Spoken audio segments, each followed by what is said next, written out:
Welcome to Quilt Free or Die, where we believe you should have the liberty to quilt as you darned well please. This is episode 3 in our beginning quilting series entitled, I have not yet begun to cut. Today, we're going to discuss cutting with your rotary cutter and rulers. First and foremost, we have to be careful that we want to have safety first when using a rotary cutter.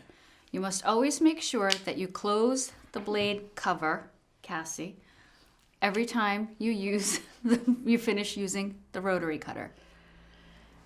Second, you want to make sure that you have a sharp cutter, so that a sharp blade, so that when you rotary cut, it goes smoothly through and there's no slipping.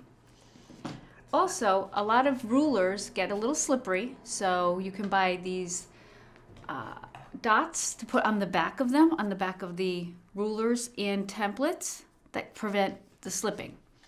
Now I, being the thrifty quilter that I am, purchased some dots at the dollar store, and these work very well. They're velour, however you can't see through them.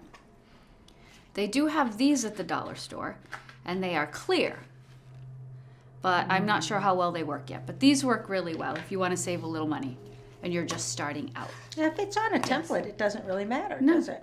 No, it keeps it from sliding on the fabric. That's right. And we did find these cute little Band-Aids that if you do cut yourself, at least you'll look fashionably cute. That's true. That's true. So, how do you cut? Well, first things we need to know is about this end of the quilt, of the end of the fabric.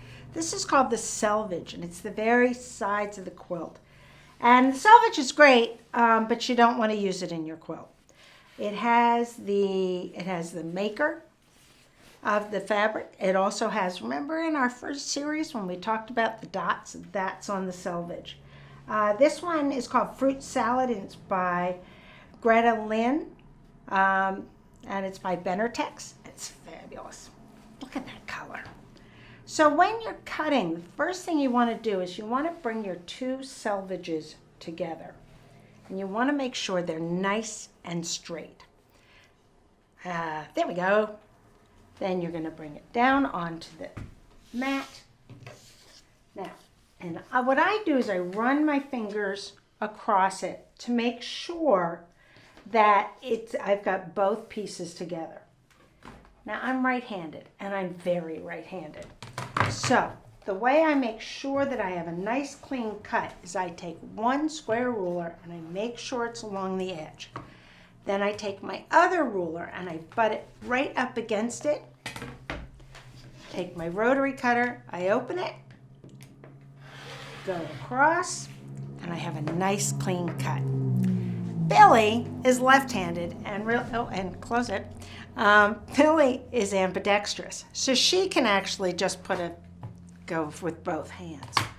Must be nice. So when you are cutting, then what you do is you just line up the edge of your fabric on your ruler, depending on what size you want to make it, and you just very carefully, again, make sure that your pinky is off the ruler, because you can't really it's hard to get your fingers in the way. And just make a nice, clean cut. So, Billy, you want to tell us about how you do it with templates? Sure. Okay. Oh, don't forget this guy. It's the rotating mat. So, with the template, a nice easy way to do it is if you have a rotating mat. Now, this is the melon template, Fons and Porter. Now, what you want to do is you can actually cut more than one layer at a time if you choose. You place the template down onto the mat, and you can rotate it with this little cutter. This is the smaller cutter. Pinky off the edge, cut around. This is why the small cutter works really well. Then with the rotating mat, you can rotate it around and cut, whoops, oh, hello, and cut again.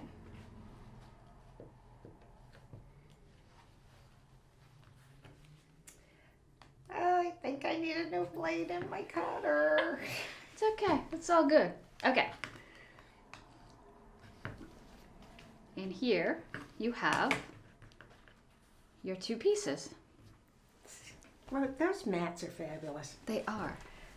Now, when you're making a quilt and you have all your blocks done, you want to make sure to square them up, or at least close to squaring them up.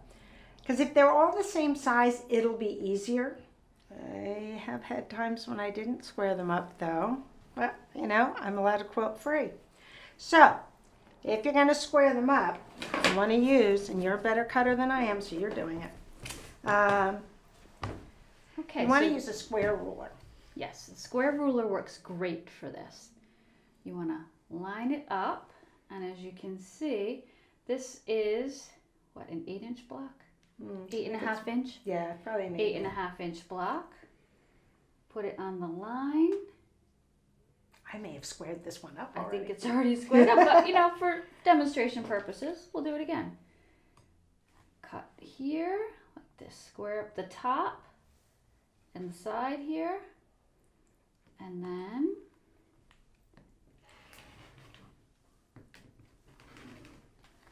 And then with the rotate rotary it mat. around.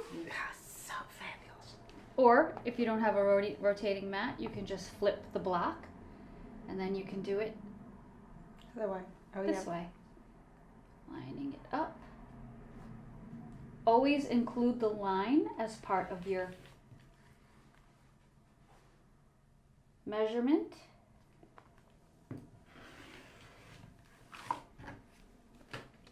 And then you have a nice square. Closing the cover. Close that cover. Then you have a nice square block that helps you when you put all the blocks together. They're nice and even. But there are times when maybe you won't do that. So thank you for joining us today for episode 3 of our beginning series. I have not yet begun to cut. Thank you for watching our Quilt Free or Die video. Don't forget to like us below, subscribe to our YouTube channel, make a comment, or like us on Facebook. Bye. Bye.